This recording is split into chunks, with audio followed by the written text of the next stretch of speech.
Assalamualaikum warahmatullahi wabarakatuh. Waalaikumsalam warahmatullahi Alhamdulillahirabbil alamin wassalatu wassalamu ala asyrafil anbiya'i wal mursalin sayyidina Muhammadin wa ala alihi wa sahbihi ajma'in. Allahumma la ilma lana illa ma 'allamtana innaka antal alimul hakim. Allahumma 'allimna ma yanfa'una wanfa'na bima 'allamtana wahsyurna ma'a zumratis sholihin.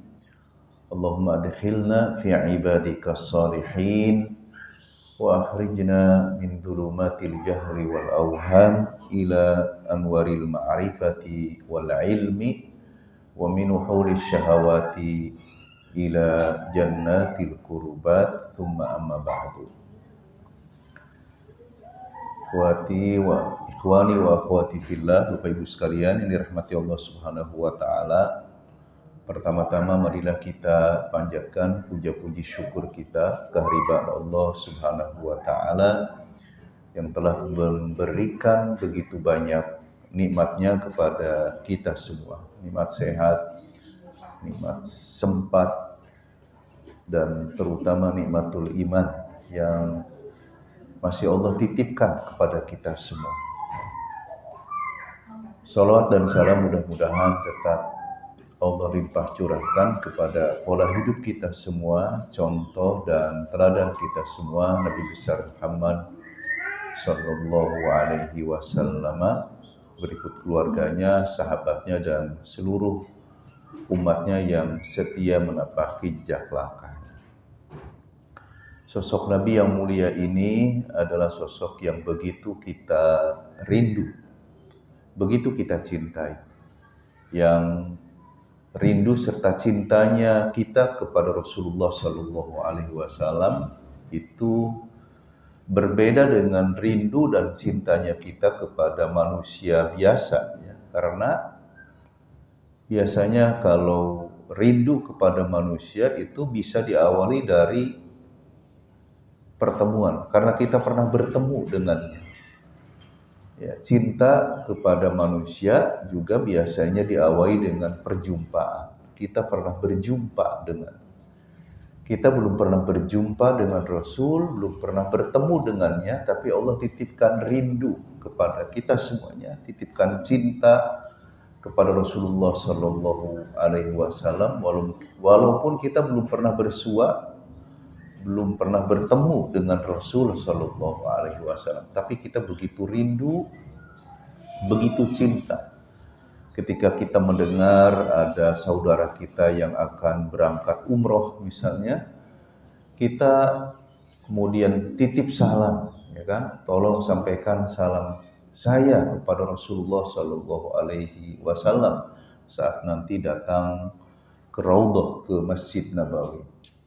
Ini menunjukkan bahwa begitu besarnya cinta Rasul kepada umatnya, sehingga walaupun kita belum pernah bersua, belum pernah bertemu dengan beliau, kita begitu cinta, begitu rindu kepada Rasulullah Sallallahu Alaihi Wasallam. Mudah-mudahan Allah Subhanahu wa taala membalas cinta dan rindu kita dengan mempertemukan kita di haudir Rasul Sallallahu Alaihi Wasallam, di telaga beliau nanti di mahsyar, dan kita berkenan bisa meminum air dari telaga beliau melalui kedua telapak tangan beliau yang sangat mulia. Bapak Ibu sekalian yang dirahmati Allah Subhanahu wa taala, tema kita pada kesempatan diskusi di pagi hari ini tentang apa itu Ghazwul Fikri dan apa peran dari kita semua, ya, sebagai ayah, sebagai bunda, agar bisa membentengi keluarga kita dari pengaruh buruk Ghazwul Fikri. Kata Ghazwul Fikri sendiri, Bapak Ibu sekalian yang dirahmati Allah Subhanahu wa taala, terdiri dari dua akar kata, ghazwah dan fikr, ya. Kemudian digabungkan menjadi al-ghazwu al-fikri, ya. Ghazwah artinya perang, ya. Artinya pertempuran, peperangan. Dan Tentu beda ya antara pertempuran atau peperangan dengan tawuran. Kalau tawuran itu biasanya nggak pakai perencanaan kan, ya. Karena kesenggol dikit tawuran gitu ya. Karena rebutan lahan parkir tawuran. Kalau perang itu memang ada perencanaannya, ya kan, direncanakan ya apa tujuan dari perang tersebut, berapa jumlah pasukan, kavalerinya apa saja, artilerinya apa saja ya. Kemudian berapa lama perang itu akan dilakukan ya. Targetnya apa. Nah, kata fikr artinya pemikiran ya kan. Dan ini adalah istilah baru sebenarnya, ghazwul fikri gitu ya. Setelah sebelumnya orang mengenal dengan istilah al-ghazwu al-askari, perang militer ya, perang fisik ya, perang fisik atau perang militer. Nah, Bapak Ibu sekalian rahmati Allah Subhanahu wa taala, perang pemikiran atau yang diistilahkan dengan al-ghazwul fikri ini merupakan pilihan yang diambil oleh tentara-tentara salib saat itu dan para pemimpinnya setelah mereka berkali-kali mengalami kekalahan dalam perang salib yang begitu panjang ya, dengan biaya yang begitu besar, pasukan yang begitu kuat, tapi mereka tetap bisa dikalahkan oleh umat Islam. Sehingga mereka berpikir bahwa al-ghazwul askari ini sudah tidak bisa lagi dijadikan pilihan untuk mengalahkan umat Islam. Karena umat Islam ini semakin diserang secara fisik, mereka semakin berkobar ya perlawanannya. Bahkan mereka rela mati ya untuk mempertahankan agamanya, mempertahankan keyakinannya. Ditambah dengan biaya yang begitu besar yang harus ditanggung ketika melakukan al-ghazwu al-askari ya. Dan dampak dari al-ghazwu al-askari itu terbatas dampaknya. Misalnya kayak sekarang Israel menjajah Gaza, menjajah Palestina, maka dampaknya ya di Palestina saja. Ya, yang dibombardir misalnya Gaza saja. Mungkin wilayah yang lainnya nggak terdampak. Tapi kalau ghazwul fikri itu dampaknya masif, meluas ya, dan biayanya relatif lebih ringan, lebih murah ya, lebih murah ya. Kemudian tidak ada yang merasa menjadi korban dalam ghazwul fikri itu ya. Tapi orang merasa mendapatkan layanan, mendapatkan kemudahan, bahkan mendapatkan hiburan ya. Tapi kalau ghazwul askari, korban langsung merasa jadi korban, ya kan? Dia merasa bahwa saya terkena peluru misalnya, saya menjadi korban dari pertempuran tersebut. Nah karena itu, Bapak Ibu sekalian rahmati Allah Subhanahu wa taala, salah seorang Perdana Menteri Inggris ya, yang juga ikut terlibat dalam perang salib saat itu. Di tahun 1809 hingga 1898 namanya William Gladstone ya, William Gladstone, dia mengatakan bahwa memang kita nggak akan pernah mendapatkan kemenangan kalau kita melakukan peperangan dengan umat Islam secara askariyah, secara militer, nggak akan pernah menang ya. Karena umat Islam ini akan terus melahirkan para pahlawannya, melahirkan orang-orang yang berani ya, mati syahid di jalan Allah Subhanahu wa taala untuk mempertahankan setiap jengkal tanah Islam yang merupakan tempat mereka dilahirkan misalnya. Karena itu mereka kemudian berpikir memilih alternatif pertempuran yang lain yang disebut dengan istilah al-ghazwu al-fikri, perang pemikiran ya, dengan cara menjauhkan umat Islam dari sumber kekuatannya. Nah, sumber kekuatan umat Islam itu dua, sebagaimana yang diamanahkan oleh Rasulullah SAW, yaitu Quran dan sunnah Rasul. Jauhkan umat Islam ini dari Quran, jauhkan dari sunnah, maka mereka akan jatuh dengan sendirinya. Mereka akan runtuh dengan sendirinya. Nah, caranya banyak yang dilakukan oleh mereka. Berikan tawaran-tawaran yang menggiurkan, ya, bombardir mereka dengan khomer, minuman keras, narkoba, bombardir mereka dengan hiburan-hiburan yang melenakkan, ya, membuat mereka lupa dengan misi utama kehidupan mereka. Ya. Kemudian, ya, tanamkan kepada umat Islam ini pada hati mereka perasaan cinta terhadap materi dan terhadap syahwat, ya, selera-selera hidup. Ya. Makanya Bapak Ibu sekalian rahmati Allah Subhanahu wa taala, ya, mereka melakukan apa yang diistilahkan, ya, dengan istilah tashkik. Ini metodenya yang digunakan. Metode yang digunakan dalam Ghazwul Fikri itu tashkik. Apa itu tashkik? Tashkik itu menumbuhkan keraguan-raguan umat terhadap syariatnya, terhadap ajarannya. Ya, misalnya keraguan tentang hukum Islam yang mengatur kehidupan, bahwa aturan-aturan yang ada dalam Al-Quran itu hanya cocok di zamannya saja. Zaman kita udah nggak cocok lagi. Ya, kita udah modern, kita udah hidup di alam demokrasi, sehingga, ya, pakailah metode-metode terbaru sesuai dengan zaman kita sekarang. Misalnya kayak gitu. Ya, kayak kisos, hukum potong tangan, misalnya kan, ada Quran kan ada tuh, ya, as-sariqu was-sariqatu faqta'u aydiyahuma, ya, disuruh dipotong, ya, walaupun ada aturan mainnya, ya, aturan main tentang pemotongan tangan pencuri itu seperti apa, ada aturan mainnya, dibahas oleh para ulama, ya, tentu dengan melihat arahan-arahan dari Al-Quran maupun dari hadis Rasul Shallallahu Alaihi Wasallam. Tapi mereka kemudian memunculkan tashkik itu, ya, hal-hal yang membuat umat Islam ragu dengan ajarannya sendiri, minder dengan ajarannya sendiri, ya, dengan Quran dan Sunnah.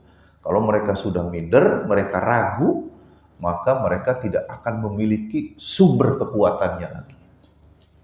Itu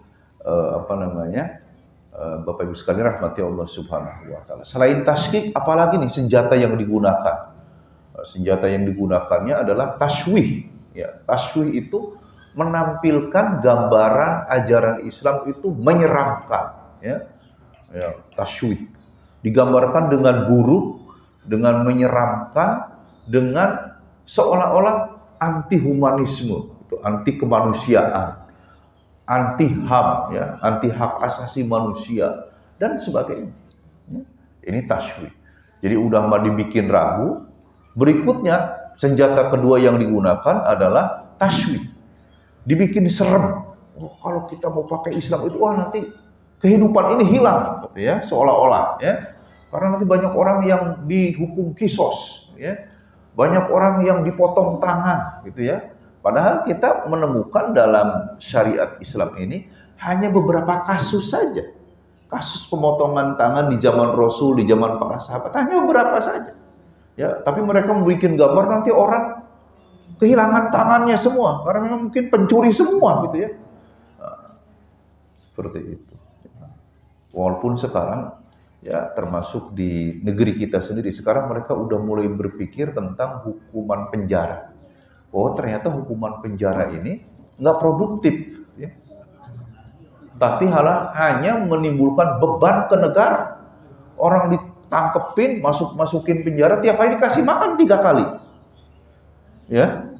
Jadi mungkin ada orang berpikir saking susahnya hidup, udah nyuri aja, melakukan tindakan kriminal biar masuk penjara, dapat makan 3 kali sehari, gratis loh. Ya. Ada orang mungkin berpikir seperti itu, sehingga sekarang ada istilah apa, ya, pemaafan. Bagaimana mengedukasi kemudian memaafkan mereka sehingga mereka tidak harus membebani negara. Udah bermasalah, membebani lagi, ya. Udah mulai banyak ide-ide, pemikiran-pemikiran di zaman kita sekarang yang mulai dilontarkan oleh beberapa teman di DPR RI. Ya. Kembali lagi kepada pembahasan kita bahwa tadi ada alat-alat yang digunakan, senjata yang digunakan oleh ya Barat lah dalam hal ini, dalam ghazul fikir mereka dengan tashkik, senjata tashkik membuat keraguan-raguan umat terhadap syariatnya, terhadap ajaran agamanya. Yang kedua, senjata tashwih, ya. Tashwih itu tadi ya, memberikan gambaran yang yang buruk, yang suram, yang gelap, yang jelek tentang agama ini. Ya.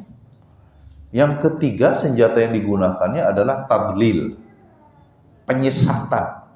Orang disesatkan bahwa kalau taswif tadi misalnya orang digambarkan kalau dia komitmen dengan agamanya disebut fundamentalis lah, disebut ekstremis lah, gitu ya, seolah-olah mengancam kehidupan, ya. Mengancam kemanusiaan. Nah, setelah itu kemudian muncullah tadlil, penyesatan. Nah, penyesatan dalam bentuk apa? Ya, dalam bentuk berlepas diri dari aturan agama, ya. Berlepas diri dengan aturan agama, ya, mereka menghadirkan aturan-aturan yang dibuat oleh manusia yang tentunya penuh dengan hawa nafsu, ya, penuh dengan hawa nafsu. Misalnya dengan alasan HAM mereka melegalkan kemaksiatan, ya. Sekarang kan begitu, ya. Ini HAM, orang mau keluar nggak pakai baju itu hak asasi manusia, nggak boleh dicegah, nggak boleh dilarang, ya. Orang mau melakukan tindakan LGBT misalnya, lesbianisme dan sebagainya, atau homoseksual, itu bagian dari hak asasi manusia. Intinya itu adalah legalisasi kemaksiatan, legalisasi, tapi dikemas dalam bungkus itu adalah hak asasi manusia. Ya. Kemudian juga misalnya membungkus keserakahan atau hedonisme ya dalam kehidupan ini. Keserakahan dengan ya bungkus bahwa ini adalah kebutuhan hidup. Ya, padahal itu udah melampaui kebutuhan hidup. Ya, melampaui kebutuhan hidup. Ya. Berikutnya juga misalnya mencitrakan pornografi atau porno aksi dengan istilah seni atau ekspresi, gitu ya. Ini adalah ekspresi, ini adalah seni, sehingga seolah-olah ya pornografi, porno aksi itu adalah sesuatu yang lumrah, yang harus diterima karena bagian dari seni dalam kehidupan. Kemudian juga banyak hal-hal lain ya, misalnya menjadikan aktivitas yang melalaikan sebagai bagian dari hiburan, ya, sebagai bagian dari kebutuhan hidup. Bahwa manusia ini nggak bisa serius terus. Kalau serius terus nanti stres. Mereka berpikir begitu, sehingga perlu ada hiburan. Ya.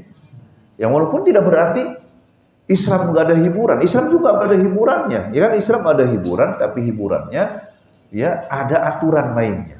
Tidak boleh berisi kebohongan, nggak boleh mengumbar syahwat, ya, atau mengumbar mengumbar aurat dan seterusnya, ya. Atau misalnya bagi orang-orang yang punya kecenderungan terhadap keilmuan, ya, mereka ingin mendorong mereka ya untuk mengedepankan intelektualitas hingga seakan tak mau tunduk pada aturan agama. Ya, dibentur-benturkan tuh antara intelektualitas dengan keimanan. Bahwa orang intelek itu seolah-olah nggak boleh beriman, ya kan? Kalau orang masih beriman berarti nggak intelek, ya. Intelektualitasnya terikat. Nah ini Bapak Ibu sekalian yang merahmati Allah Subhanahu Wa Taala, beberapa hal yang menggambarkan kepada kita bahwa memang al-ghazul fikri itu merupakan sebuah realitas ada gitu ya, bukan sekedar asumsi, tapi real, memang ada. Dan bagi kita itu merupakan kebenaran atas firman Allah Subhanahu Wa Taala. Ketika Allah berfirman di dalam Al-Quran, walan tardo angkal yahudu walan nasoro hatta tattabi'a millatahum qul inna hudallahi huwal huda wala ini taba'ta ahwa'ahum ba'dalladzi ja'aka minal ilmi ma laka minallahi min waliyyin wala nasir. Di surat Al-Baqarah ayat 120 ya. Allah mengatakan orang-orang Yahudi dan orang-orang Nasrani tidak akan pernah ridho. Jadi memang mereka gregetan terus itu ya, nggak pernah ridho. Ini dari sikap mental mereka. Ya. Mereka nggak akan pernah ridho sehingga kita mengikuti pola hidup mereka, lifestyle mereka, gaya hidup mereka, agama mereka, mengikuti mereka. Intinya itu ya. Katakanlah kata Allah, kul inna hudallahi huwal huda. Sesungguhnya arahan, gaya hidup, petunjuk yang terbaik adalah petunjuk yang datangnya dari Allah Subhanahu wa ta'ala. Kemudian kata Allah, wala ini taba'ta ahwa'ahum ba'dalladzi ja'aka minal ilmi malaka minallahi min waliyyin wala nasir. Kalau kamu ikuti mereka, gaya hidup mereka, cara berpakaian mereka, cara hidup mereka, cara makan mereka, gitu ya. Semuanya, lifestyle mereka diikutin semuanya, maka akan membuat kalian terlepas gitu ya dari pertolongan Allah Subhanahu wa ta'ala. Allah tidak akan menolong kamu lagi, tidak akan memberikan dukungan lagi kepada kamu. Ya. Kamu akan menjadi lemah, kamu akan terserabut dari akar kehidupan kamu.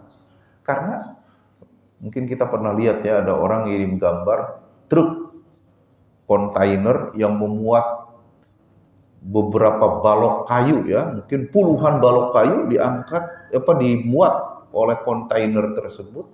Tiba-tiba kontainer itu terguling gara-gara dia menabrak satu pohon. Kenapa dia hancur? Padahal dia bawa pohon banyak gitu kan, bawa batang kayu. Karena satu pohon ini dia masih terikat dengan akarnya, iya kan? Sementara tadi balokan-balokan kayu yang jumlahnya banyak di atas kontainer tadi, dia sudah terserabut dari akar. Walaupun jumlahnya banyak, dia nggak punya kekuatan lagi. Tapi satu pohon dia bisa menggulingkan tadi kontainer dengan membawa muatan balok-balok kayu yang banyak tersebut. Jadi memang mereka tadi ingin umat Islam ini terserabut dari akarnya, terlepas dari akidahnya, terlepas dari keyakinannya, terlepas dari keimanannya, terlepas dari Quran dan Sunnah Rasulnya, ya, dan ajaran para ulamanya, sehingga mereka mudah untuk membuat umat ini lemah dan mengalahkan. Sekali lagi, firman Allah di Al-Baqarah 120 ini menggambarkan kepada kita bahwa memang mereka nggak akan pernah suka, nggak akan pernah rela, ya. Nah, tapi ada orang-orang yang mungkin membuat asumsi bahwa pertempuran yang terjadi sekarang ini karena rebutan area ekonomi, perang ekonomi. Ya, Amerika misalnya menjajah dulu Irak ya, karena sumber minyak bumi yang ada di Irak dialihkan. Padahal itu hanya hanya tampilan luarnya saja. Tampilan dalamnya adalah karena mereka nggak suka gitu ya. Mereka nggak suka, mereka nggak ridho. Mereka mengemasnya dengan perang ekonomi, mengemasnya dengan perang ideologi atau perang apapun namanya itu ya, politik dan sebagainya. Itu hanya tampilan luar. Tampilan dalamnya, intinya mereka nggak suka sama umat Islam ini, nggak suka sama akidah. Karena mereka menganggap bahwa akidah umat Islam ini yang menghalangi mereka untuk melakukan apapun yang mereka inginkan dalam kehidupan ini. Yang tentunya dilatar belakangi oleh hawa nafsu, ya kan? Oleh hawa nafsu, baik terkait dengan sumber alam, hawa nafsu terkait dengan apapun. Ya. Hanya akidah Islam inilah yang membentengi kehidupan manusia ini dari keserakahan, ya, keserakahan manusia. Nah, kemudian juga Allah Subhanahu wa taala menyebutkan di dalam surat Al-Baqarah juga ayat 217, wala yazaluna yuqatilunakum hatta yaruddukum an dinikum in istata'u wa may yartadid minkum an dinihi fayamut wa huwa kafirun faulaika habitat a'maluhum fid dunya wal akhirah wa ulaika ashabun nari hum fiha khalidun. Dan mereka akan terus memerangi kalian, gitu ya. Yang walaupun mungkin jenis perangnya berbeda, gitu ya. Tidak lagi perang askari, ya. Ini perang askari itu biasanya ketika memang sudah umat Islam udah lemah banget, gitu ya, udah lemah banget. Nah, baru mereka masuk melakukan perang askari. Makanya Bapak Ibu sekalian rahmati Allah Subhanahu wa taala, ada satu ungkapan yang menarik tuh dari Syahid Izzuddin Al-Qassam. Ketika dia mengatakan bahwa orang menganggap bahwa yang lemah itu adalah orang-orang Gaza, yang ada di Gaza, ya. Padahal yang lemah itu orang-orang yang ada di luar Gaza, yang mungkin ada di negeri-negeri manapun, di negeri-negeri umat Islam ini.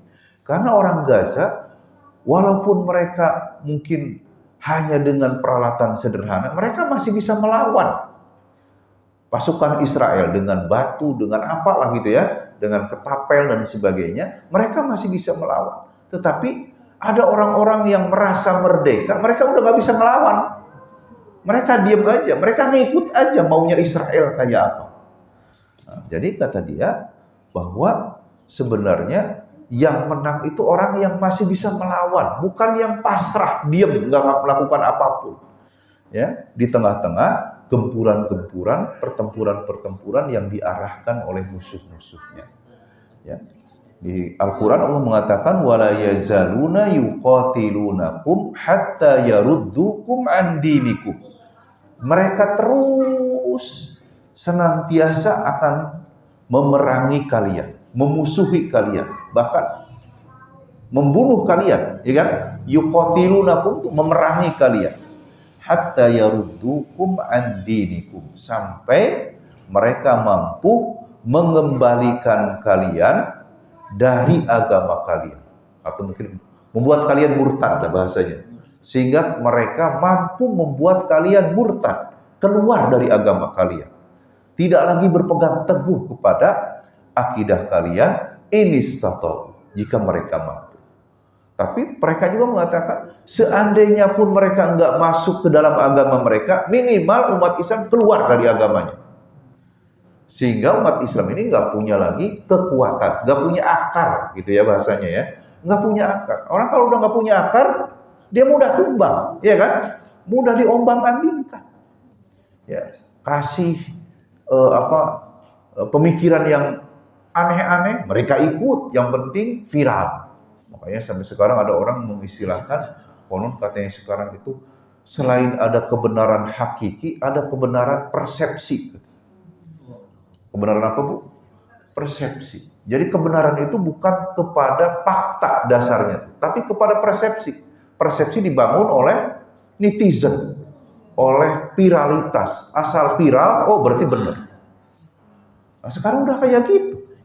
Sehingga orang ketika sudah dipiralkan sebagai orang baik, walaupun faktanya nggak baik tuh orang itu, orang akan menganggap dia baik. Nah, ini memang tugas kita semuanya, mengedukasi masyarakat, menjelaskan kepada masyarakat mana baik, mana buruk, mana benar, mana salah. Ya, bahwa kesalahan walaupun dia viral itu nggak mungkin jadi kebenaran, nggak mungkin jadi kebenaran. Tapi tadi masyarakat kita sudah berpatokan kepada yang viral, seolah-olah kalau viral itu udah benar. Ya, orang dipiralkan seolah-olah dia orang baik, seolah dia baik, padahal belum tentu. Ya kan?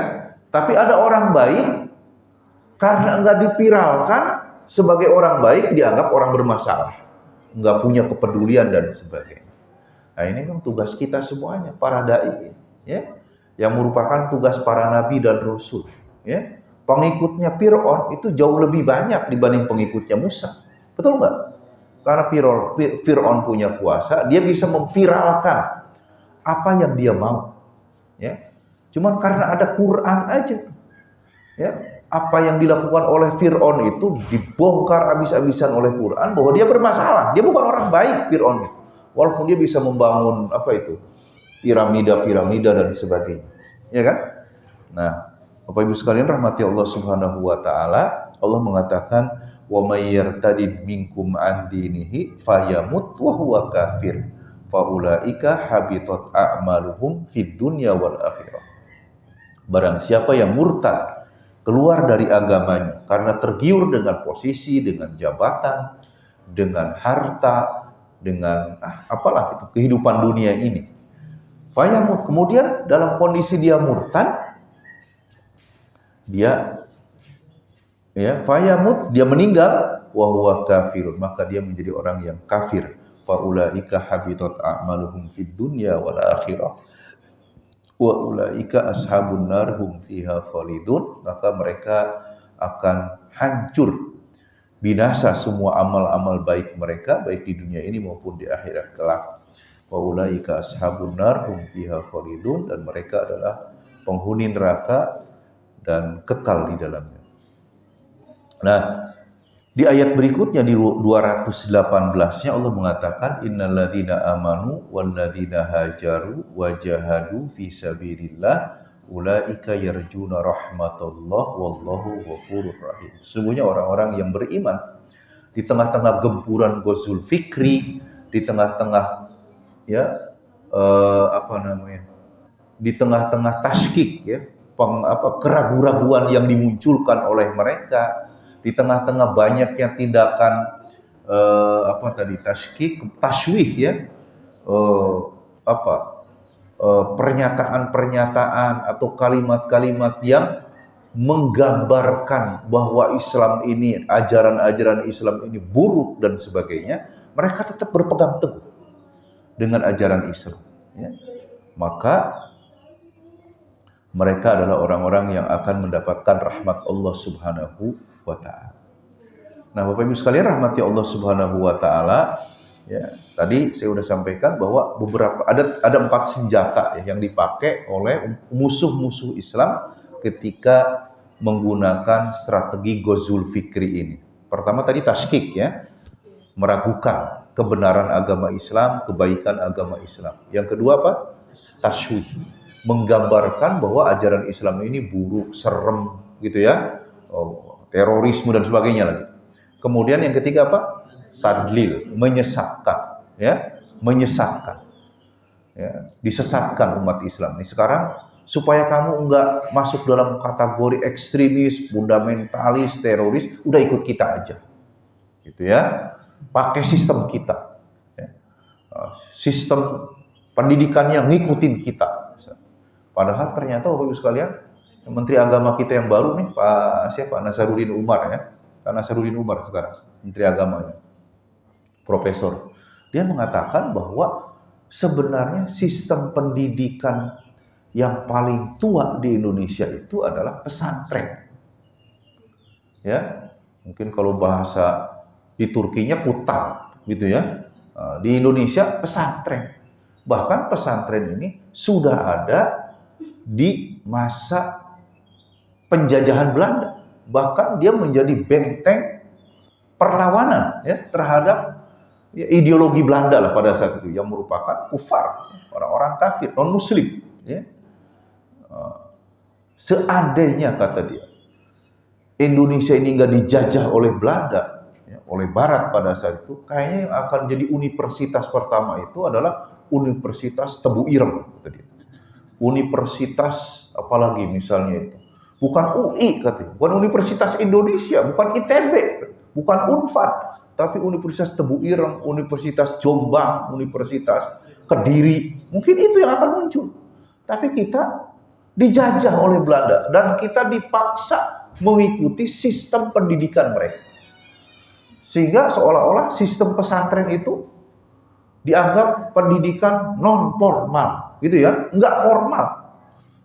Sehingga katanya sekarang nih mulai dipikirin tuh sama siapa? Sama menteri baru ini. Nggak bisa pesantren itu diukur pakai ukuran-ukuran pendidikan formal. Nggak bisa. Padahal kata dia kan di pesantren itu kita diajarkan apa tuh? Hidup ya, untuk ya diajarkan tentang keilmuan, diajarkan agama, diajarkan nasionalisme, diajarkan untuk hidup sebagai pejuang ya. Nggak sampai siapa itu? Pak siapa namanya itu?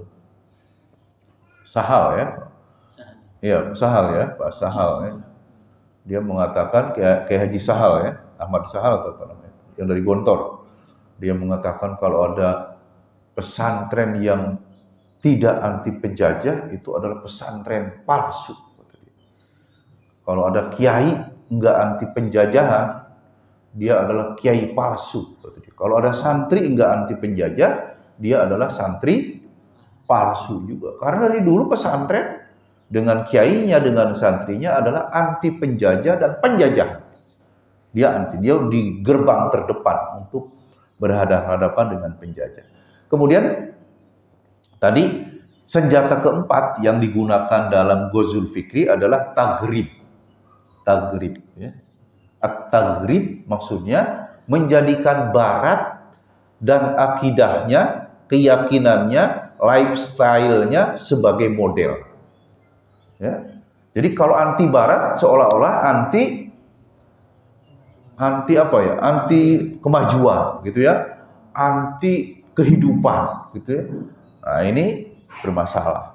Sementara tagrib itu sendiri ya menjadikan barat sebagai kiblat itu adalah mengajarkan apa?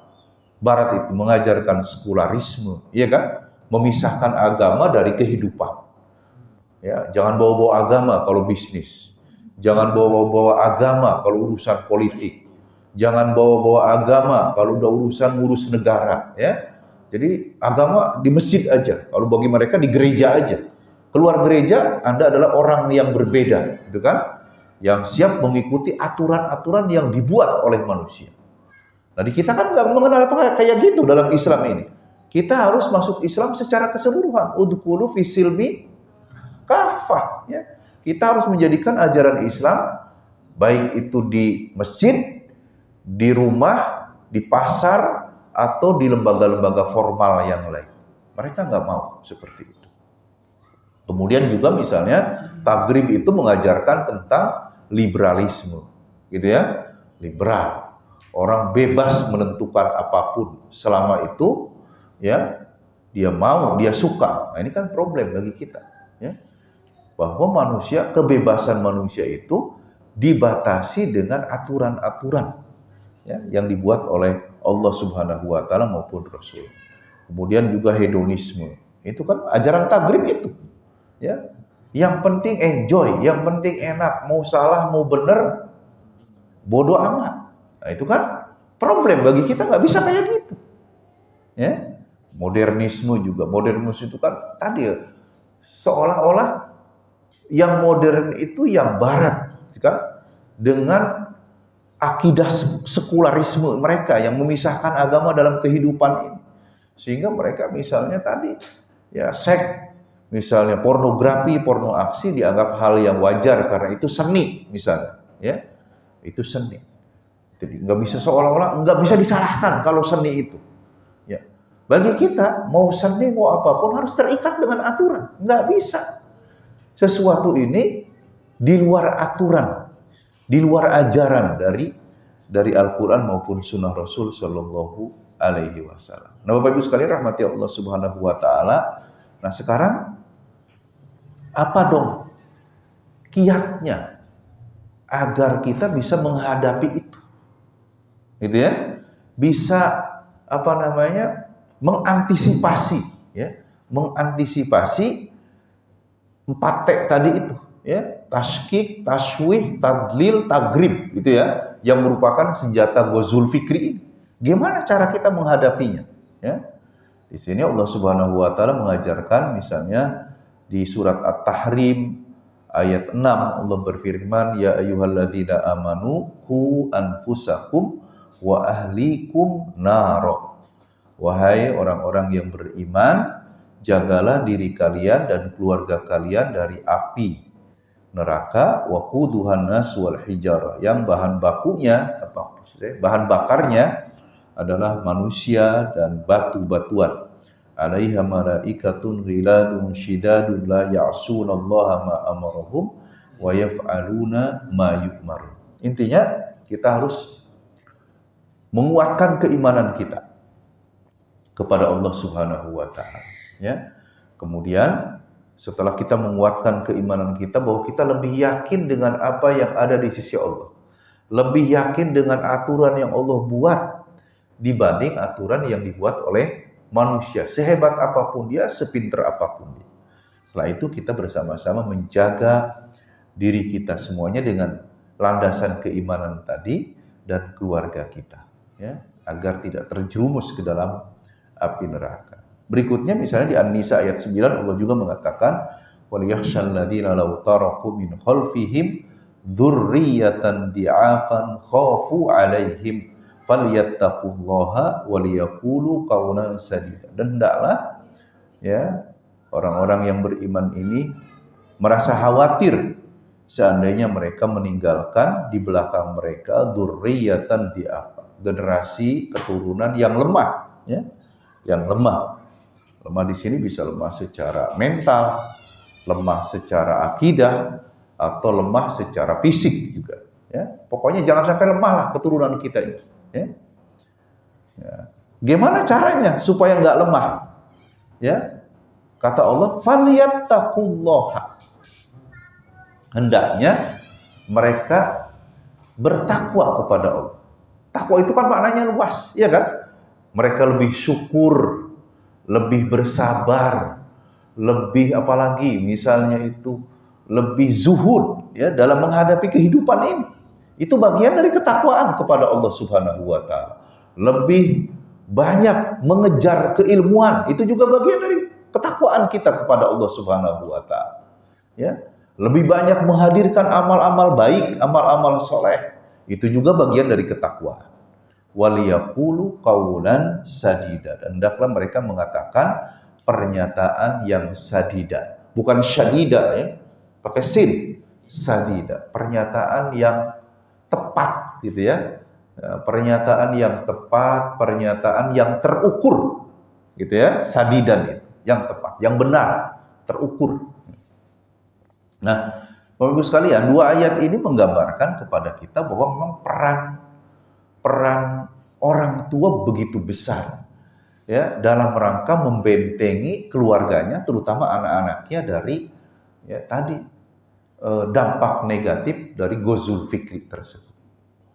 Nah, ada buku menarik tuh ditulis oleh Ustadz Bendri Jaishur Rahman, termasuk buku bestseller, ya, namanya apa? Fatherman, ya, Fatherman. Karena kan anak-anak kita ini sukanya Batman, Superman, Spiderman. Nah, dia bikin buku Fatherman. Jadi bagaimana si bapak ini, dia ayah, ya, ayah ini menjadi tokoh, menjadi orang yang disenangi, tempat berlindung dari anak-anaknya. Ya, anak-anaknya kalau ada masalah apapun, dia bisa menemukan solusi dari ayah. Kenapa dia sampai menulis buku ini? Buku bagus kayaknya kalau dibedah tuh, ya, bagus bukunya. Karena kata dia, Indonesia ini termasuk negara urutan ketiga di dunia yang mengalami fatherless. Ya, fatherless itu jadi kehilangan ayah. Negeri tanpa ayah. Ini bukan berarti nggak orang bapak-bapaknya pada nggak ada. Tapi negeri tanpa ayah itu maksudnya apa? Ayah cuma hadir secara biologis aja. Tapi secara psikologis dia nggak hadir. Makanya kata dia, ayah yang hebat itu adalah mungkin ayah yang tidak bisa hadir setiap saat. Tapi dia ada di saat yang tepat. Apa tuh saat yang tepat bagi rapot bapak-bapak datang? Karena itu saat yang tepat. Anak lagi unjuk kebolehannya. Ini loh ya, ini loh ayah, saya sudah berjuang 1 semester misalnya, ya, Saya kemarin tuh bikin acara di Al-Hikmah. Acara namanya tuh apa ya? Intinya sih, kan kita ada acara anak santri baru 3 bulan pertama itu nggak boleh ditengok oleh orang tua. 3 bulan pertama nggak boleh ditengok, dan 3 bulan pertama itu kita memang menggodok santri untuk bisa apa dari sisi prestasi akademik, bisa apa dari sisi prestasi akhlak, misalnya sholat duhanya gimana, baca Qur'annya kayak apa, duhanya jalan enggak, doa-doa sholat udah hafal belum, selama 3 bulan pertama. Nah, selesai 3 bulan kita undang orang tua untuk kita informasikan, ini loh setelah anak bapak ibu 3 bulan bersama dengan kami, lihat mereka bisa apa, gitu ya. Ada orang tua nggak datang di momen penting seperti itu, ya, di momen penting seperti itu, sampai anaknya nangis-nangis. Yang lain mendapatkan bapak ibunya hadir, bapak ibunya melihat prestasi anaknya bisa apa, baca Quran, goroib Quran, yang gorib, bacaan gorib di Quran tuh ada berapa, anaknya bisa tampilin semuanya. Anaknya lihat-lihat, ternyata bapak ibunya nggak datang. Kejar tuh anak, paham kejar? Nangis. Dia sedih. Kenapa bapak saya nggak hadir di sini di saat yang tepat ketika saya unjuk kebolehan? Jadi bapak ibu sekalian, memang Indonesia tadi disebutkan negara dengan urutan ketiga di dunia yang bapaknya nggak pernah hadir di acara-acara anak unjuk kebolehan. Ya, tadi salah satu mungkin kalau unjuk kebolehan saat bagi rapot, saat anak naik panggung, misalnya ikut lomba apa, hadir, bapaknya hadir untuk memberikan tepuk tangan. Hebat kamu nak, bapak bangga sama kamu. Ya, karena ternyata hasil penelitian di buku tersebut, anak-anak perempuan yang jauh dari ayahnya, dia cenderung siap memberikan kegadisannya, keperawanannya pada laki-laki lain yang bukan suami. Jadi kata dia hampir berapa itu? Ya? Kata dia tuh hampir 60% anak perempuan yang memberikan keperawanannya itu rata-rata karena anak tersebut jauh dari bapak, nggak akrab sama bapak. Ya. Itu ya, nggak akrab sama bapak, dia jauh dari bapak. Makanya Rasulullah, gimana kalau bapaknya udah meninggal? Jadi harus ada peran pengganti dari bapak. Rasulullah Shallallahu Alaihi Wasallam sendiri begitu. Rasulullah meninggalkan bapaknya Abdullah, tapi dia punya ayah pengganti. Tidak harus ibunya nikah lagi kan? Ayah pengganti itu siapa? Pamannya Abu Thalib, ya kan? Pamannya Abu Thalib. Sebelumnya kakeknya Abdul Muthalib. Makanya Imam Syafi'i sendiri, Imam Syafi'i ketika dia kan orang Gaza, Imam Syafi'i itu lahir di Gaza, ketika bapaknya meninggal, maka ibunya membawa Imam Syafi'i ke Mekah. Kenapa dibawa ke Mekah? Karena paman-pamannya ada di Mekah, paman-pamannya Imam Syafi'i. Supaya dia menemukan peran pengganti ayah. Ketangkep ya? Peran pengganti ayah, ya, untuk tadi dia punya sosok Federman tadi itu, ya, sosok pahlawan yang akan mensupport, yang akan membantu, mendampingi, menjadi tim sorak, gitu kan? Kalau bahasanya tim sorak untuk prestasi-prestasi anaknya. Ya. Bahkan Rasulullah Shallallahu Alaihi Wasallam sendiri pernah kan dalam buku-buku, dalam hadis-hadis beliau mengajarkan ketika beliau menjadi ayah pengganti bagi Umar ibni Abi Salamah. Jadi Abi Salamah itu kan meninggal ketika hijrah ke mana? Ke Habsyah, ya. Meninggal di Habsyah, Abu Salamahnya. Dia hijrah sama istrinya Ummu Salamah sama Abu Salamah. Abu Salamahnya meninggal. Kemudian Rasulullah udah sepuh tuh Ummu Salamahnya, dinikah oleh Rasul. Karena dia punya anak kecil namanya Umar ibni Abi Salamah. Umar ibni Abi Salamah. Nah, Umar bin Abi Salamah itu waktu kecil bersama sama Rasul karena ibunya dinikah oleh Rasul. Ya, dan Rasul memainkan peran pengganti. Kalau orang sekarang bilangnya ayah sambung, katanya itu ya, ayah sambung. Dan diajarin oleh Rasul. Dalam hadis dikatakan kala itu Umar ibni Abi Salamah itu makan bareng sama Rasul, ya, dengan ibunya makan bareng. Namanya juga anak kecil, ketika lihat makanan, ini kayaknya enak nih, kesana ngambil sana, ngacak-ngacak makanan. Kemudian Rasul mengatakan, ya gulam, wahai anakku, samillah. Kalau mau makan, baca dulu bismillah. Wakul biyamini, makan pakai tangan kanan. Wakul mimma yali, makan yang terdekat di kamu, jangan yang jauh ambil. Ini kan proses pembelajaran, membentuk karakter, membentuk adab. Adab makan tuh kayak apa? Nah ini si ayah harus berperan di situ, dia harus hadir, memberikan edukasi ke anak, gitu ya. Bahkan Rasulullah tuh kerap kali mengajarin anak, mengajak anak untuk jalan, naik kendaraan. Misalnya kepada Abdullah bin Abbas, ya kan? Karena itu Abdullah bin Abbas mengatakan terkesan, terkenang ketika diajak jalan, dibonceng oleh Rasul Shallallahu Alaihi Wasallam. Abdullah bin Abbas mengatakan, kuntu radifan indan Nabi Shallallahu Alaihi Wasallam. Suatu hari saya dibonceng oleh Rasul, naik onta, ya kan?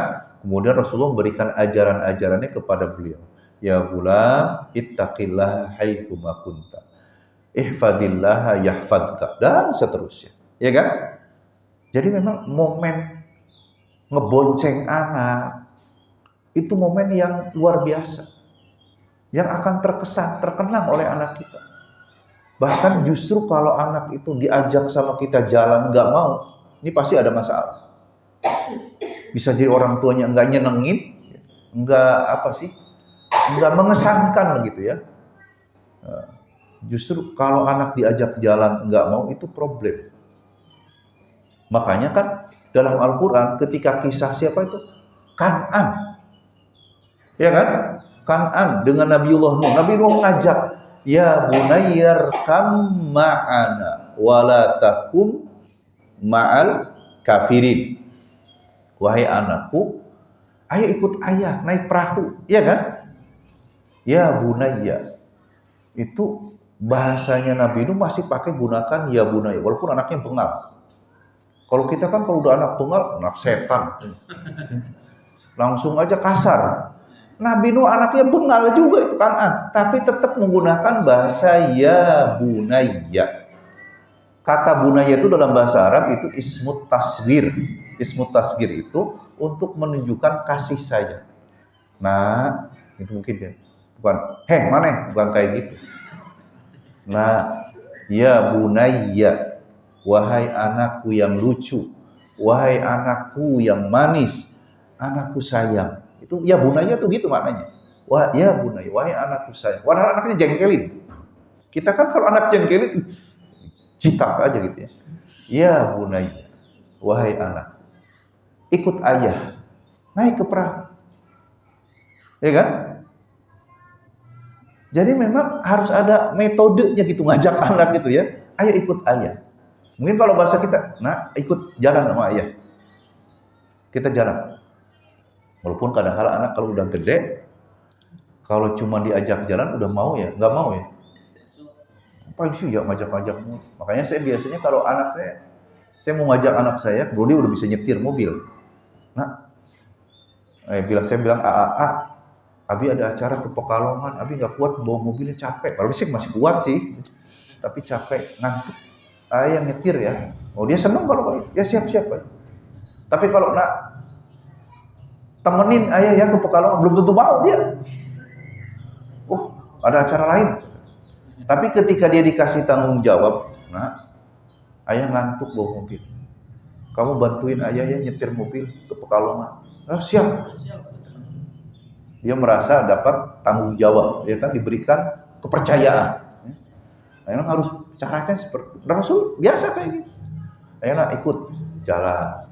Dan momentum dalam perjalanan itu digunakan untuk melakukan tarbiyah, edukasi, ya kan? Makanya Rasul ketika membonceng Ibnu Abbas, beliau mengatakan, ya gulam, ittaqillaha haitsu makun. Wahai anakku, bertakwalah kepada Allah dimanapun kamu berada.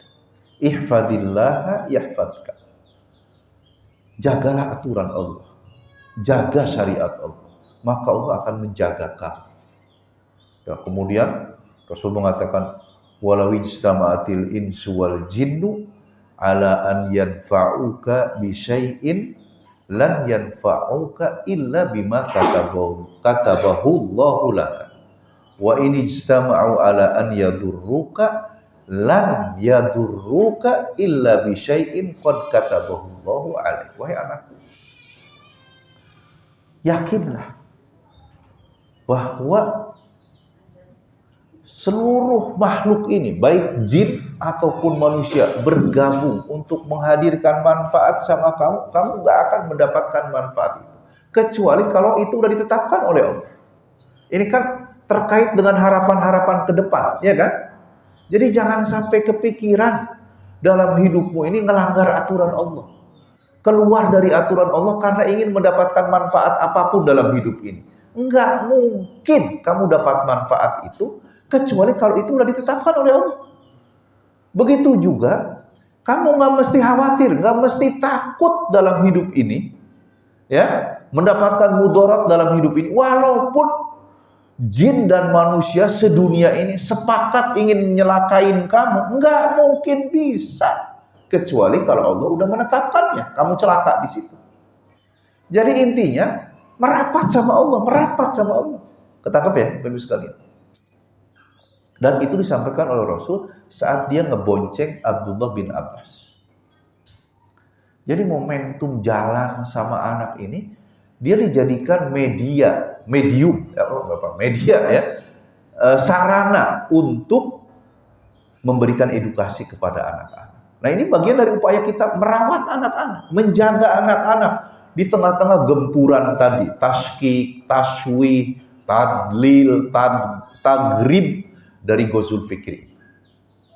Ya, jadi memang kita harus menjadi ayah dan bunda yang menyenangkan, gitu ya.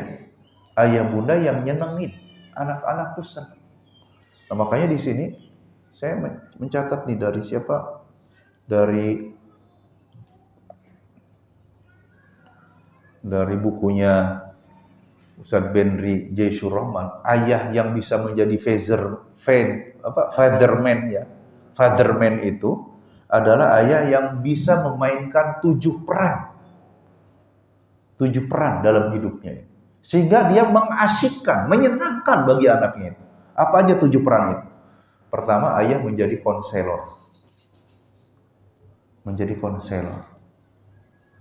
Paham ya konselor itu? Siap mendengar cerita anaknya. Kan konselor itu, kalau konselor datang, dia akan nanya, kemudian dengerin aja kan? Bukan nyeramahin. Bukan, dengerin. Nah, hari ini ada cerita apa? Hari ini ada kabar apa? Di sekolah tadi ada apa, nak ya? Siap dengerin. Siap dengerin. Jangan ini anak mau ngomong, Pak, diam, Papa sibuk. Itu nggak nyenengin kayak gitu. Wah, payah ayah mah. Ya, mau ngomong dikit aja udah. Ya. Harus siap jadi konselor. Konselor tuh banyak ngedenger. Apa? Hari ini apa yang paling menyenangkan kamu apa, nak? Hari ini di sekolahan. Siap dengerin. Jangan dikit-dikit dipotong, jangan dikit-dikit dipotong. Dengerin aja dulu, dengerin ya. Jadi konselor. Dengerin. Gitu ya, yang pertama. Yang kedua, siap jadi guru. Ya tadi, mengedukasi. Ya, kalau ada yang salah, benerin. Kayak tadi seperti Rasulullah mengajari cara makan yang baik kepada Umar ibni Abi Salamah. Ajari, ini baiknya kayak gini, nak. Ya, pengalaman ayah dulu waktu ayah belajar di sekolah, begini caranya nih, supaya bisa dapat ranking 1 misalnya. Ya. Supaya guru-guru senang, kamu harus begini nih. Nah, itu ngajarin. Guru. Yang ketiga jadi pengasuh. Ya, pengasuh. Mengasihi, menyayangi, pengasuh. ya, mengawasi, ya. Yang keempat, ayah harus tampil jadi motivator. Keren nak, keren kamu, gitu ya. Salah satu jadi motivator itu apa? Hadir. Ketika anak tampil, hadir. Nak, kapan kamu ada acara apa, lomba apa? Ayah siap hadir kalau kamu. Anak di wisuda, walaupun wisuda Iqra, hadir. Itu memotivasi. Apalagi kalau dia tahu kita punya jadwal banyak, nak. Ayah punya jadwal, tapi untuk kamu, ayah rubah jadwal ayah semua. Hadir di acara kamu. Oh, itu anak senang banget. Ya. Jangan kita minta permakluman anak. Nak, maaf ya nggak bisa hadir ya. Ayah ada acara. Harusnya kan yang lebih bisa memahami kita, bukan anak kita dituntut untuk memahami jadwal kita. Ketangkap ya Bapak Ibu sekalian ya. Harus siap jadi motivator. Yang ke berapa nih? Kelima, siap menjadi entertainer. Apa itu entertainer? Menjadi penghibur. Ya. Bikin cerita-cerita yang apa? Cerita-cerita lucu gitu ya. Sampaikan ke anak-anak. Mungkin dia lagi sedih. Kita harus siap jadi penghibur. Ya. Makanya Rasulullah itu juga memainkan peran itu. Ketika ada apa ya? Anas, ya. Anas waktu masih kecil, ya. Anas bin Malik tuh waktu masih kecil.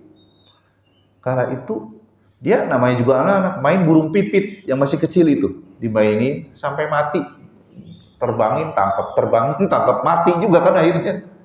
Karena mati burung pipitnya yang kecil itu, sedih nggak anak-anak? Sedih, mainannya rusak, mainannya hilang, sedih. Rasulullah hadir di situ. Dia panggil ya Unais, ya. Bagaimana kabar burung pipitmu? Oh, mati. Rasul menghibur. Udah, kita nyari lagi deh nanti. Nah, ini maksudnya apa? Ayah memang tidak hadir di setiap saat, tapi dia ada di waktu yang tepat. Anak lagi sedih, kita hadir di situ. Jangan kita gitu aja nangis. Nggak boleh kayak gitu, nggak boleh menegasikan, nggak boleh menafikan. Bagi anak burung pipit penting banget. Mungkin kalau iPhone kita jatuh pecah itu sedih bagi kita.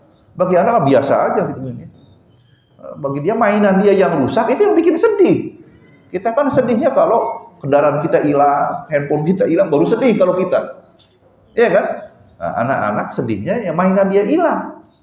Burung pipitnya rusak, mati. Ya, sedih kan? Rasul hadir di situ. Nah, jadi siap jadi entertainer. Penghibur bagi anak kita. Udah, ada ayah. Gitu ya. Ada ayah. Tenang. Ya. Kemudian yang ke-6, ayah begitu juga ibu harus siap jadi promotor. Promotor itu maksudnya apa? Siap mempromosikan anak kita. Misalnya ada acara apa? Di masjid mau ada acara apa gitu misalnya, acara PHBI misalnya. Udah anak saya yang baca Qurannya. Itu mempromosikan anak. Ya, yang baca Quran. MC-nya anak saya aja. Nah, nanti kamu jadi MC ya. Bapak bangga, kamu udah bisa. Misalnya. Menjadi promotor. Ya. Jadi jangan diem-diem baik. Gitu. Udah, jangan anak saya lah. Promosikan. Kita harus jadi promotornya. Ya. Yang terakhir, yang ke-7, kita harus jadi donatur. Harus jadi donatur. Maksudnya apa? Memfasilitasi kebutuhan anak kita. Gitu ya. Butuh apa nak? Ayah siap bantu. Acara apa nih? Anak-anak bikin acara, mungkin anak-anak seusia anak kita mau bikin acara. Oke. Nanti kuenya dari ayah. Ayah beliin kue. Atau butuh apa nih? Nih. Acara apa? Bantuin. Gitu ya. Jadi konselor, jadi guru, jadi pengasuh, jadi motivator, jadi entertainer, promotor, donatur. 7 ini, kalau itu kita mainkan ke-7 peran itu, yakin anak kita bangga punya kita. Ya, walaupun kita mungkin nggak setiap saat ada di tengah-tengah dia, tapi kehadiran kita, ya, ada di momentum-momentum penting dalam hidup mereka. Ya.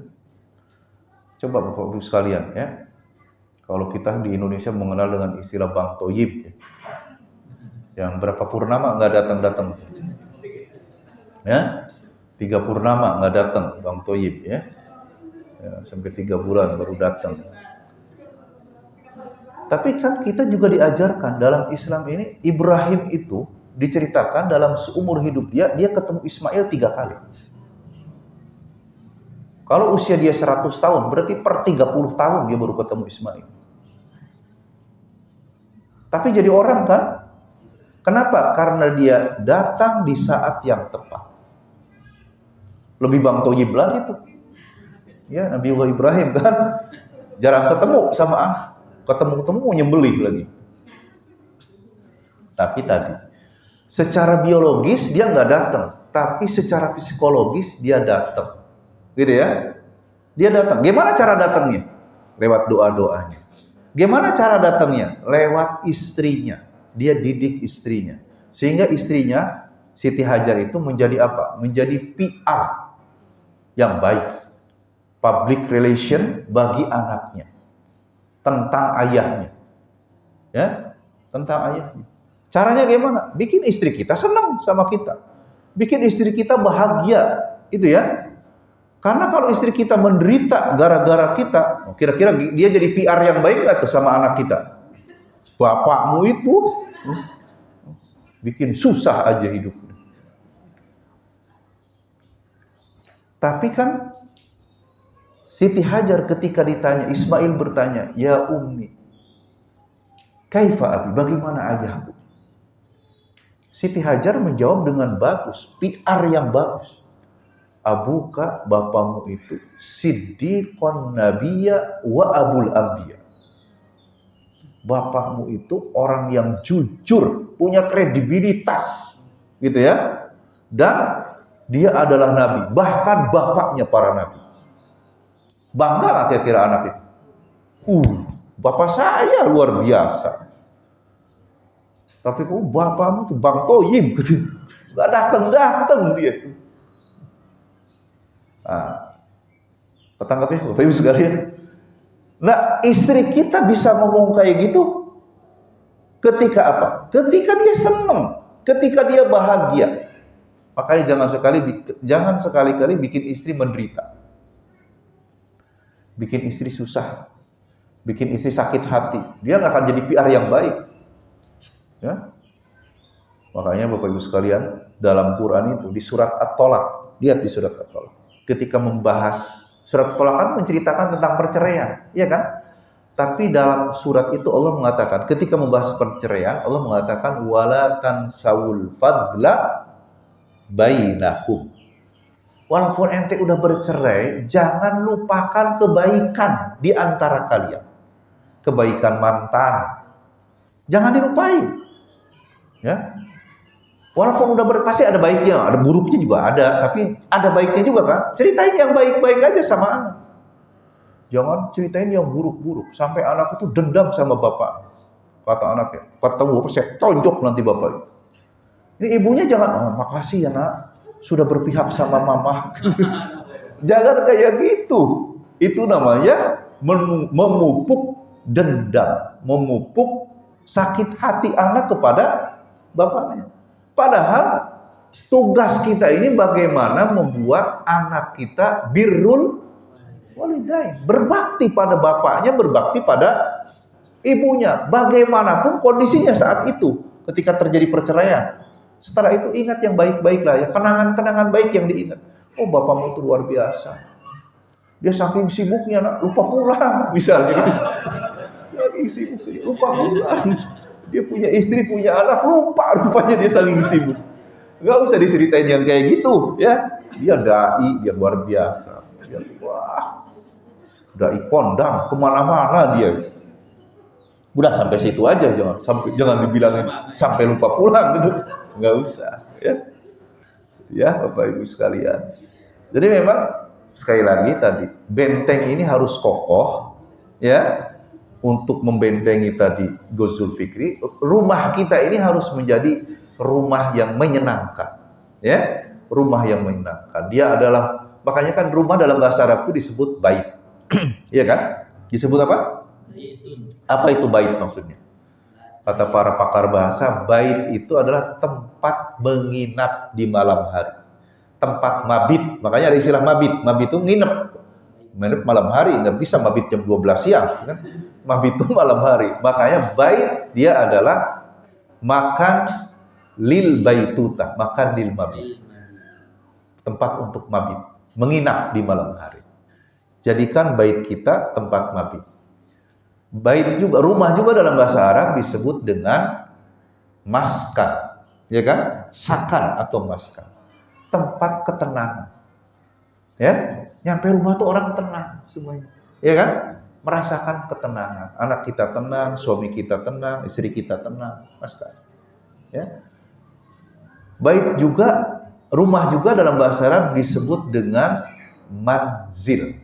Ya kan, ada kan bahasa Arab al-manzilu, rumah juga artinya tuh kalau bahasa Indonesianya. Tempat nuzul. Tempat kita untuk apa ya? Rehat lah gitu ya, rehat. Kayak rest area, kita turun ke situ untuk rehat.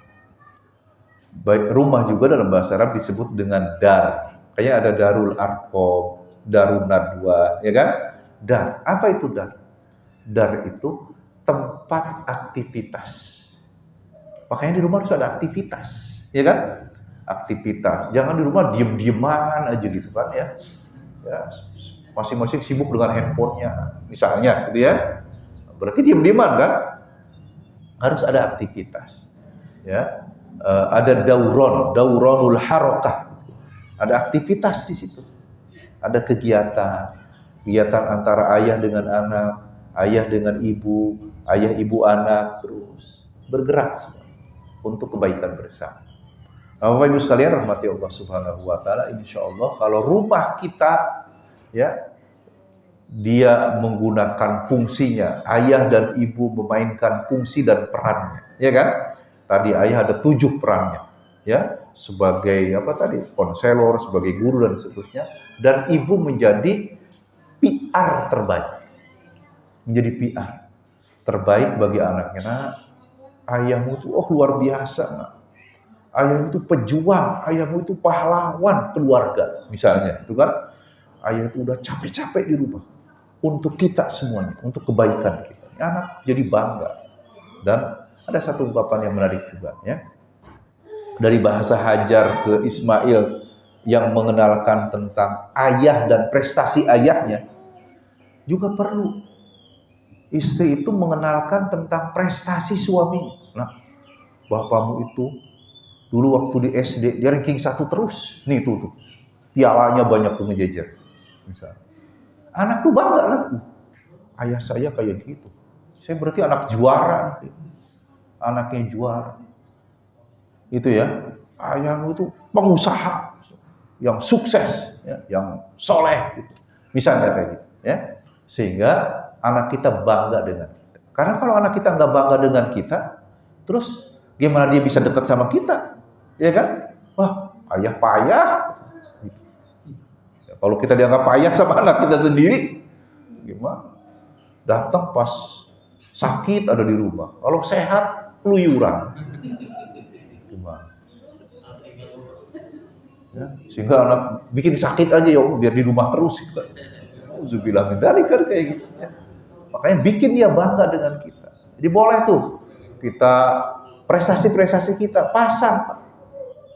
Anak-anak tuh kadang-kadang bukain tuh file-file kita tuh. Ya. Kita pernah dapat sertifikat apa aja, dibukain tuh sama anak. Saya juga anak itu buka file-file saya. Pernah sertifikat apa, pernah ngisi materi di mana. Dan anak jadi bangga. Minimal saya sama atau kalau bisa lebih baik dari orang tua saya. Gitu ya. Jadi prestasi kecil apapun Bapak Ibu sekalian, tunjukkan ke anak-anak kita. Ya, tunjukkan. Karena mereka kan harus menjadi menjadikan kita sebagai model dalam hidup mereka, ya kan? Sebagai model. Karena kita orang yang terdekat dengan mereka. Jangan sampai mereka mencari model orang-orang di luar sana yang belum tentu Ketika mereka melakukan kebaikan, benar-benar tujuannya baik, bukan karena ada modus keinginan yang lain, ya kan? Nah, kitalah yang paling ngerti dan paling sayang terhadap anak-anak kita. Saya kira itu Bapak Ibu sekalian, kurang lebih mohon maaf. Akhirul kalam. Assalamualaikum warahmatullahi wabarakatuh.